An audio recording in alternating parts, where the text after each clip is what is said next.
They didn't know I heard them. That's the part that still stings. Not what they said, but the confidence with which they said it. Like it was fact.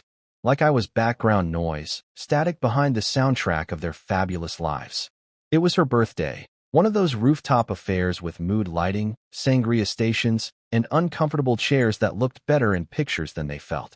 I stood near the edge, talking with someone from her office, a guy with a soft voice and sharper watch, when I heard her best friend say it. He's sweet. You know, dependable. He's the backup plan. The backup plan. I pretended not to hear. Smiled. Sipped my drink. Stared out over the city like it could distract me from the words burrowing into my skull. There were 3 of them, all sitting in that low lounge seating by the ivy wall. I recognized them. Ginny, Mia, and Lex. Her inner circle. The same girls who toasted at our engagement party, who took selfies with us in wine country, who messaged me cute reminders to treat her right. All of it suddenly felt like a stage play I never realized I was auditioning for. She was so close to ending it with him, Ginny added, swirling her glass. But she said it herself, he's the safe choice. And safety pays off, Mia chimed in. Especially if you want a house and a kid and, like, someone who won't leave when you gain 5 pounds. They laughed. I didn't. Not because it wasn't cruel, but because it was cruel and true, or at least, it sounded like truth coming from them. That was the first night I really questioned if she loved me. Not just liked being loved by me. Not just loved the idea of the life I could give her. We'd been together for 4 years at that point. Engaged for 1. We met at a bookstore. Really, a physical bookstore, the kind that smells like paper and holds quiet like a secret. She dropped a stack of Murakami novels, and I picked up the one that slid under the poetry shelf. It was such a cliché beginning I almost didn't ask her out. But I did. And she said yes. She said yes again a year later, in Paris, in front of the Seine. She cried when I proposed, held my face like it was precious, told me I made her feel safe. I'd held onto that word like it was a ribbon wrapped around us. But now, hearing it tossed around with such condescension, it didn't feel like a ribbon anymore. It felt like rope, a leash. I didn't confront her that night. What would I say? That I eavesdropped on her friends, and now I didn't trust her love? That I suddenly saw our whole life together as something she settled for? No, I stayed quiet. But inside me, something started shifting. It was like hearing a house creak. Not loud, not alarming, but enough to make you wonder if the foundation's as solid as you believed. A few days later, I found a message on her iPad. She'd left it open while she showered. I wasn't snooping, not at first. But the preview caught my eye. Girl, don't forget, Plan A is still out there. Don't get locked into beige just because it's easier. It was from Lex. Again, Plan A. I assumed it was that guy from college, the one she swore she was over. The one who made music videos and posted brooding black and whites from Bali. She used to talk about him like he was a ghost. Haunting, but gone. I'd trusted that. Until now. I didn't open the thread. I didn't need to. The words were enough. Don't get locked into beige. That's what I was to them. Beige. Boring. Predictable. That night, she asked me to look over a budget for our wedding photographer. I smiled, nodded, asked if she liked the lighting in the vineyard package. She said yes. She kissed my cheek and called me the best thing that ever happened to her. I wondered if she believed that, or if she was just convincing herself to. After she went to bed, I opened a new document on my laptop. Nothing dramatic. No revenge fantasies. Just a list. Things to watch for. 1. Is she still texting him? 2. Does she introduce me as her fiancé with pride? 3. What does she do when she thinks I'm not watching? That list grew slowly over the weeks. Every little moment got its own line. How she flinched when I said forever. How she lit up more in the group chat with her friends than she did when we had dinner. How her phone face down now. Always. I wasn't planning to leave. Not at first. I just wanted clarity. A reason to stay. A reason to believe her love was something sacred, not just strategic. But the more I looked, the more I realized I was alone in this relationship, or at least, in the version of it I thought we were in. She liked the life I could offer. The stability. The way I always made sure she got the window seat, or that her mom's favorite wine was stocked when they visited. But love? Love shouldn't make you feel like a placeholder. One night, she came home late, tipsy, smelling like gin and sugar and perfume that wasn't hers. I helped her out of her heels, sat her down on the couch. She laughed, soft and slurred. You're the best. You're always there. even when I don't deserve it. I tucked a blanket around her and whispered, "Do you think I'm your backup plan?" Her eyes fluttered. She didn't answer. I didn't ask again. 2 weeks before our engagement party, I went ring shopping. Not because I wanted to upgrade hers, but because I wanted to find one for someone else. I didn't know who yet, but I knew she wasn't it. I didn't cancel the party. I didn't say a word. I let her pick the playlist, the catering, the dress she wanted to wear to impress her friends. I smiled through it all, and quietly, I began moving things around. I moved my investments, sold off some of the joint purchases, created a new LLC. I opened a separate account and poured every dollar of gratitude, pain, and clarity into building something clean, something new, something mine. Then I did something selfish. I went to dinner with a friend from college. Her name was Elise. She'd always been kind, soft-spoken, the type to listen with her whole face. We talked over pasta and red wine, and when she asked how the wedding plans were going, I paused. "I think I'm with someone who doesn't believe in me," I said. She didn't push, just said, "That's a lonely kind of love." And I almost cried into my tiramisu. The night of the engagement party came like a final chapter. Everything sparkled, lights, champagne, fake smiles. Her friends circled like perfume-drenched satellites. And I saw them again. Jenny, Mia, Lex, laughing by the floral archway, drinks in hand, wearing pride like armor. I didn't speak to them. I didn't need to, because in my coat pocket was a velvet box. Not for her, but for someone else. Someone who wasn't even there yet. Someone who might one day sit beside me, not because I was safe, but because I was seen. That night, I watched her glow in front of everyone. She looked beautiful, magnetic, but I couldn't feel her anymore. When I stood up to make a toast, people quieted. She smiled at me like she thought I was about to say something perfect. Instead, I said, "I've spent the past few years trying to be the right man for the wrong woman. And tonight, I'm setting us both free." Gasps. Silence. Her face, disbelief. I placed the ring box on the table. Not hers. Just symbolic. Then I walked out, past the candles, past her friends, past the place where love had once lived, and into a life I was finally ready to claim. You never forget the sound of a room turning against you. Not in anger. In confusion. There was no yelling when I walked out that night. No one chased after me. They just stood there, clutching their flutes of sparkling wine, trying to compute what had just happened. I was the dependable one. The guy who smiled through everyone's nonsense. Who carried bags, remembered birthdays, sent thank you notes. And now I was the guy who'd ruined the picture. That night, I didn't go home. I went to a small inn near the lake outside town, one of those places with threadbare quilts and a breakfast basket they leave outside your door. I laid on the unfamiliar mattress, shoes still on, watching the ceiling fan spin. And I let the silence stretch out like a second skin. The first message came around 1 a.m. "Lex, what the hell was that? You embarrassed her in front of everyone." Then came Jenny. Then Mia. Then her. Her message was longer, more raw. She asked how I could be so cruel, how I could blindside her.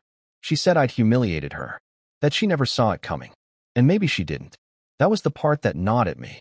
How can someone share a bed with you, build a life beside you, and still not see the storm building in your eyes? I didn't answer her that night, or the next morning. I needed space. Not for drama, for dignity. A week passed. The engagement party became local legend in our circle. Everyone had a theory. She told people I'd had a breakdown. Said I was stressed from work, that I'd been distant for months. I didn't correct her. I didn't talk at all. Silence can be cruel, but mine wasn't meant to punish. It was meant to preserve. In that silence, I returned to something I'd let slip for too long, myself. I took time off. I went hiking. I cleared out the apartment, boxed up every photo that felt like a performance. I changed the playlist I used to cook to. I bought new sheets. I started over, slowly. I unfollowed her on everything. Then, 2 months later, I saw her. At a coffee shop near downtown. Alone. No makeup. Hair in a messy bun. She looked smaller than I remembered. Or maybe I had just grown. She saw me too. There was a moment. Hesitation, recognition, then something like regret. She came over. "Hey." I nodded. "Hey." She fidgeted with the hem of her sleeve. "Can we talk?" I glanced at my watch. For 5 minutes. She sat. No pleasantries. No blame. "I didn't think you'd leave," she said. That hit harder than anything else she could have said, because it was true. She never thought I'd walk. She thought I'd stay, like a porch light, always on, always waiting. I know, I said. That's why I had to. She asked if I ever loved her. I told her yes, more than I should have. Then she asked the question I wasn't expecting. Is there someone else? I could have said no. Could have told her the truth, that I was still sorting through the wreckage, still trying to figure out what it meant to be chosen and not just accepted. But instead, I said, there will be. And I meant it. 3 months later, I ran into Elise again. At the bookstore where we'd first met in college. She was standing by the travel section, thumbing through a book on Japan. I tapped her shoulder. She turned, and for a second, we both just laughed, at the timing, the poetry of it. We got coffee, then dinner, then more dinners. It was easy with her. Not because she tried harder, but because I didn't feel like I had to prove anything. She asked questions no one else had bothered to ask. Not just about my work, but about who I was when I wasn't trying to be useful. She asked about my writing. About the novel I abandoned when I got too busy being everyone's support system. She made me feel seen. And that terrified me, because part of me still felt like I wasn't enough unless I was needed. That love, for me, came in the form of usefulness. But Elise didn't need me. She wanted me. There's a difference. Around the 6-month mark, we took a trip to the mountains. Just a weekend. Wood cabin, quiet mornings, pancakes made from scratch. One night, we sat by the fire, trading stories about the people we used to love. She asked what broke my last engagement. I hesitated, then told her. Their friends said I was the backup plan. She blinked. And they were right. She leaned closer. Their loss. I smiled. That's the thing. I don't think they ever saw it as a loss. They thought they were playing it smart, marrying safe, not passionate. And what about you? She asked. What do you want now? I didn't answer right away, but in my chest, something unlocked. I want someone who doesn't have a plan A, B, or C. Someone who chooses me, not just tolerates me. She didn't say anything right away, just reached for my hand and squeezed. A year after I left my ex, Elise and I were at an event, a mutual friend's wedding. Beautiful venue, open air, candles and glass. Everyone was dressed like it was the Met Gala, and she was there. My ex standing by the bar in a navy gown. Alone. Her friends? Scattered. Some had drifted. Some had burned out in their own messes. She saw me first. Then her eyes fell on Elise. Then on Elise's hand. The ring I'd given her was simple, elegant. It wasn't about price. It was about promise. We didn't make a scene. I just nodded. She nodded back. But in her face, I saw it. Not anger. Not sadness. Just realization. She finally understood what I had given her, and what she'd thrown away. We didn't talk at the wedding. Not directly. But her presence lingered like unfinished business, a shadow that drifted just behind the corner of every glance. Elise didn't ask. She didn't need to. She had a gift for letting silence fill with comfort rather than questions. But I could feel her thumb brush against the back of my hand, slow and steady, anchoring me. The truth is, I never wanted revenge. I didn't want her to hurt, or suffer, or crumble. I just wanted her to understand that I had been real, that my love had weight, that I wasn't some placeholder in her life until the fireworks showed up. And in that small moment, her across the room, me with Elise, I think she finally did. A few weeks later, Elise and I got engaged. No crowds, no fireworks, just the two of us, on the floor of her apartment, after a long day, sharing leftover Thai food and laughter. I pulled the ring from my jacket pocket, not dramatically, not rehearsed, just offered it. I don't want to be anyone's safe bet, I said. I want to be someone's first choice. She didn't blink, didn't cry, just nodded, took the ring, and said, you are. There was no one watching, no audience, just us. And somehow, that made it more real than anything I'd ever experienced. A month later, her friends, yes, those friends, got wind of it. I know because one of them, Mia, posted something cryptic on her story. A black background, white text. Some people really think choosing beige makes them interesting. Good luck with that. I laughed when I saw it. Not out of pettiness, just out of disbelief that they still didn't get it. But I wasn't going to respond online. I'd already made peace.